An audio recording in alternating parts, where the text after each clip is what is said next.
person that if you were to be given a list of things to do, to check on, to make sure that you are in financial health, are you going to do them? Or are you going to not do them? I have clients that after a few sessions, if they don't do their homework, I very politely say, you know what? I'm adding to your problem by you paying me. I don't want to hold your hand and add to your problem. So either you do the work that you need to do, I can't do it for you, or I can't help you. And you know what? You may not stay a Doulah for the rest of your life.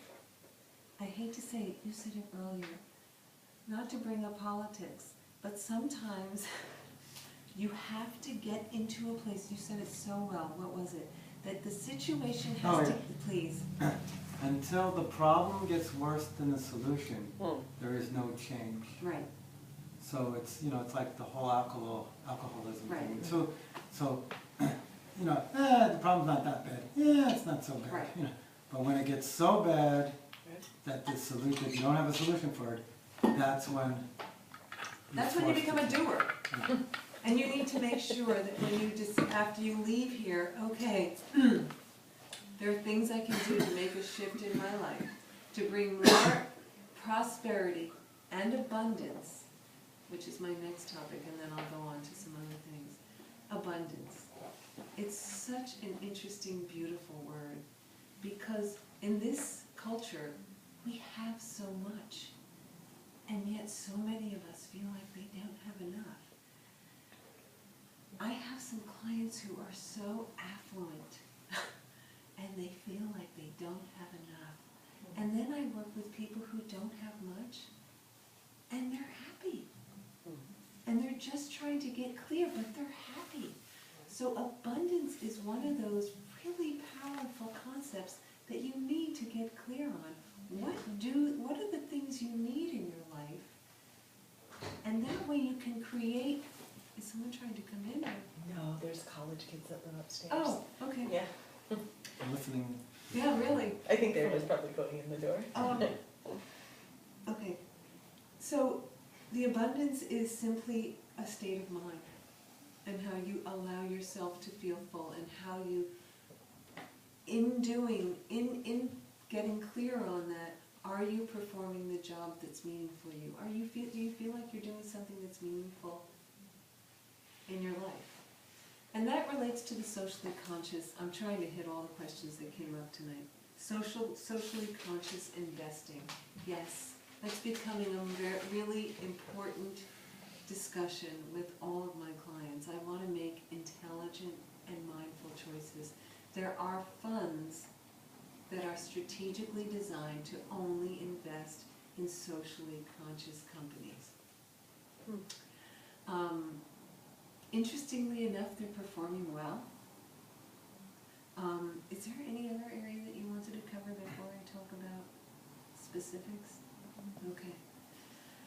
So I want to spend a little bit of time talking about risk, because we're in a very volatile time right now. I know that before the election occurred, you had asked the question about how are decisions different as a result of the election. And without being specific about my own personal beliefs, yes, they said that the markets were going to be highly volatile as a result of Trump becoming elected. So let's talk about, if you have money to invest, how do you do it intelligently? And there are certain principles so that you can mitigate or lessen your risk. One is diversification. Marc talked about, where are you in your life at a particular age and at a particular stage? Are you saving for college, for your children? Are you getting close to retirement? So depending on where you are in your life is going to depend on what you diversify your investments in. If you're looking for long-term growth, are you going to invest in only a few stocks? Or are you going to go into a broad-based fund which is going to invest across each sector of the market, socially consciously, but within each sector of the market? How does that mitigate risk? Because the more broadly diversified your investments are, if healthcare goes down, tech might be going up. If oil and gas is down, real estate might be doing well. We can't forecast what the economic situation is going to be like in the next couple of years. So the more you diversify, and I recommend to my clients going into what's called an index fund. And yes, there is a socially conscious index fund. What's it called? Vanguard. Oh, yeah. Vanguard Socially Conscious Index Fund. The other way to reduce risk is not to try and time the market. You invest systematically, preferably on a monthly basis. If you have 5,000 or 25,000, you don't plunk it in on one day, because there's a concept called, is anyone familiar with dollar cost averaging? It simply says that the investor who invests every month, depending on whether the market's high or the market's low, you are going to outperform someone who tries to get in at the right time. Why? Because when the market is low, you're buying a lot of shares. When the market is high, you're buying fewer shares, but your investment has grown. And over time, you sail way above the person who's just trying to say, okay, the market's down, I'm going to jump in now. Oh wait, I just made a lot of money, I'm going to get out quickly. It doesn't work. Slow and steady wins the race. What's it called again? Dollar cost averaging. And whether you do it with $25 a month or $50 a month, you know. Okay, so you had a question. And how am I doing on question time? Should I be Is there a couple books or anything you recommend reading to know, you know, like she said, a lot of people have their money in, you know, whoever happened to snag them in the faculty room, that's what you know, and I get this information, I don't know how to read it. The next person who comes in the faculty room says, oh, no, they're charging you for every trade, or they're, you know, that's why ours is better, and I believe them, and then the next person says, so, you know, is there something I can take my time with? You know, what do you suggest reading to educate? As a teacher, I've been on the TIAA craft website, and I think it's brilliant. I mean, I think that it's actually quite good. At the same time, I've also noticed that some of their funds have charges that are higher as opposed to lower. Please, without this sounding like a plug, I hope this doesn't sound like a plug. It's really hard to get someone to give you an honest opinion if they're selling products. I don't work that way. I work on an hourly basis. I charge by the hour, and I review people's, whether it's their insurance, their investments, helping them create a budget, helping them juggle with their credit cards.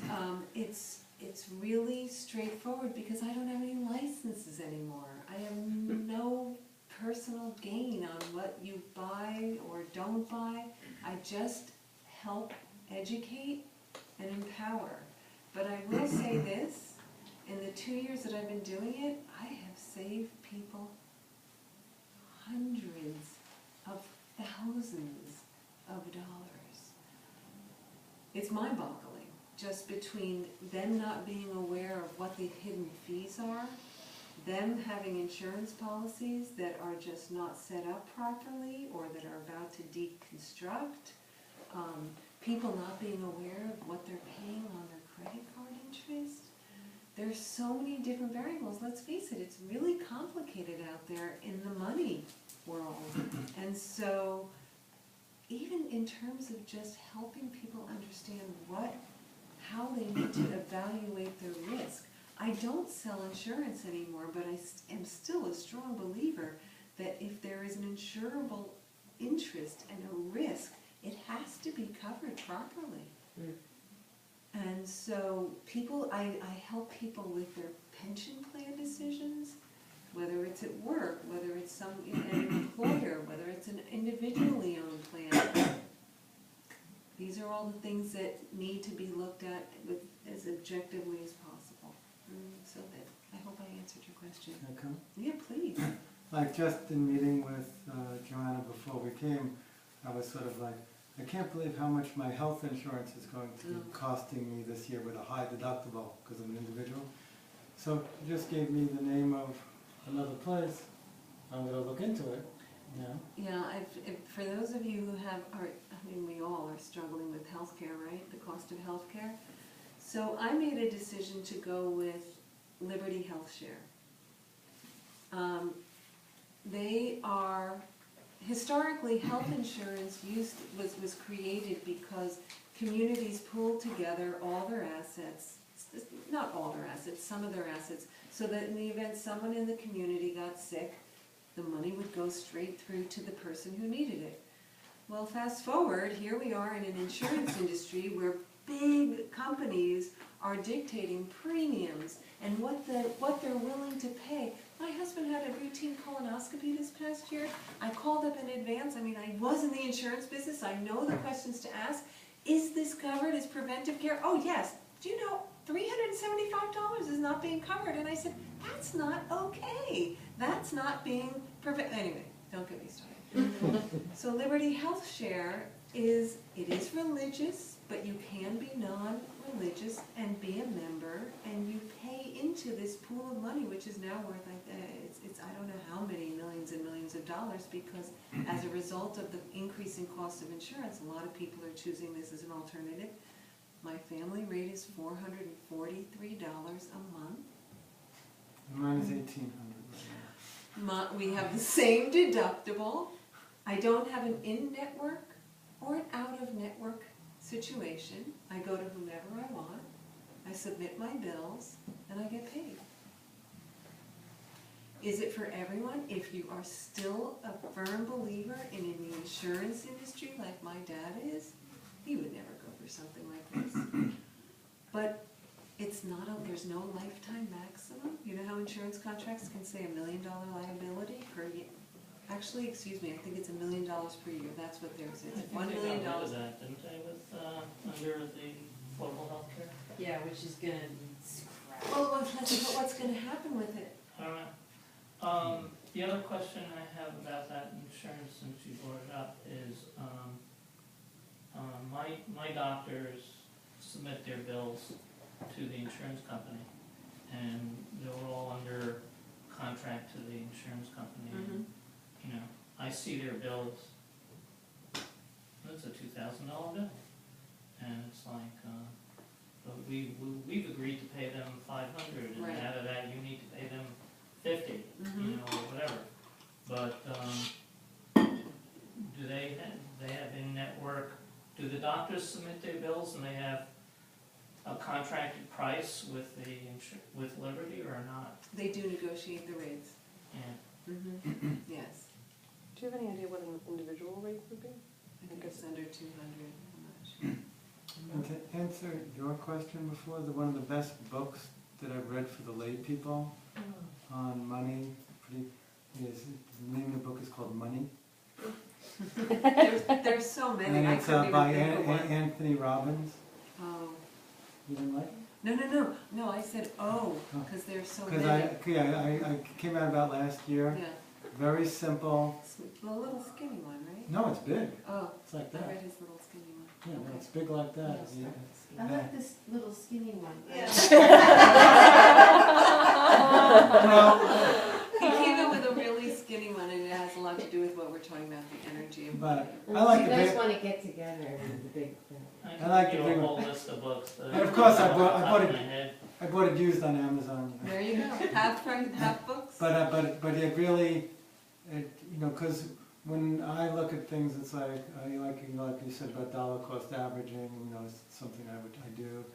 Is you know, like Joanna said, well, healthcare is down. This might be up. So they go. You know, you can only learn so much because the world's always changing. But if you look at the last 30 years, it's like, well, over the last 30 years, when that's up, that's usually down, and when that's up, that's usually down. So that's how you develop a balanced portfolio. And some of these index funds will already do it for you, so you don't have to think about it. Yeah, and I'm talking really like a basic vocabulary. Money, Like you said, that's it's not covered. Yeah, so So, you know, look at that book.